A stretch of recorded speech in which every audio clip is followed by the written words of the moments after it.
Malayalam Bigg Boss season 7 live updation നോക്കാം. ഇന്ന് ആദില ഒരു മോഷണം നടത്തിയിരുന്നു. അതായത് പാവശാസ്ത്രം എന്ന ആ ടാസ്കിൽ അക്ബർ ശേഖരിച്ച എല്ലാ പാവകളും ആദില മോഷ്ടിച്ചു. അങ്ങനെ മോഷ്ടിക്കാൻ പാടില്ലെന്ന് ബിഗ് ബോസ് പറഞ്ഞിട്ടുമില്ല.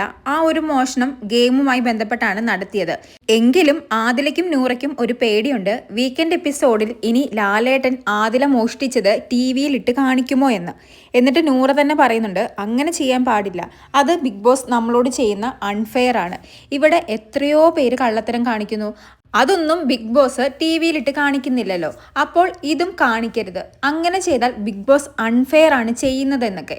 എന്തായാലും ഉള്ളിൻ്റെ ഉള്ളിൽ ഒരു പേടിയുണ്ട്. കാരണം വേറൊന്നുമല്ല, ഇപ്പോഴും അക്ബറിനോട് ആദില പറഞ്ഞിരിക്കുന്നത് ഞാൻ എടുത്തിട്ടില്ല, ഇക്ക വെക്കുന്നത് ഞാൻ കണ്ടു, പക്ഷെ ഞാനല്ല എടുത്തിരിക്കുന്നത് എന്ന്. ടാസ്കിന് ശേഷവും അക്ബർ ചോദിച്ചു, അപ്പോഴും ആദില പറഞ്ഞു ആദിലയല്ല എടുത്തത് എന്ന്. ഇത്രയൊക്കെ കട്ടയ്ക്ക് പിടിച്ചു നിന്നിട്ടും വീക്കെൻഡ് എപ്പിസോഡിൽ ലാലേട്ടൻ ഈ ഒരു വീഡിയോ ഇട്ട് കാണിച്ചാൽ ആദിലയെ അക്ബർ ശത്രുപക്ഷത്ത് കാണും. പിന്നീട് ഏതെങ്കിലും ടാസ്ക് വരുമ്പോൾ അക്ബർ ഇതിന് പ്രതികാരം വീട്ടുമെന്നും ആദിലയ്ക്കറിയാം. എന്തായാലും ആ ഒരു ചെറിയ ഭയം രണ്ടുപേരുടെയും മനസ്സിലുണ്ട്. വീക്കെൻഡ് എപ്പിസോഡിൽ ലാലേട്ടൻ ഇത് കാണിക്കുമോ? എന്തായാലും വീക്കെൻഡ് എപ്പിസോഡിൽ ടാസ്കുകളെ കുറിച്ച് ചർച്ച ചെയ്യുമെന്ന് എല്ലാവർക്കും അറിയാം.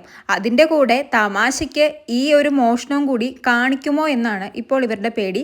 എന്തായാലും എന്താകുമെന്നറിയാൻ കാത്തിരിക്കാം. 2 ദിവസം കൂടി കഴിയുമ്പോൾ വീക്കെൻഡ് എപ്പിസോഡാകും. നമുക്ക് കാത്തിരുന്ന് കാണാം. കൂടുതൽ ലൈവ് അപ്ഡേറ്റുകളുമായി വീണ്ടും വരാം.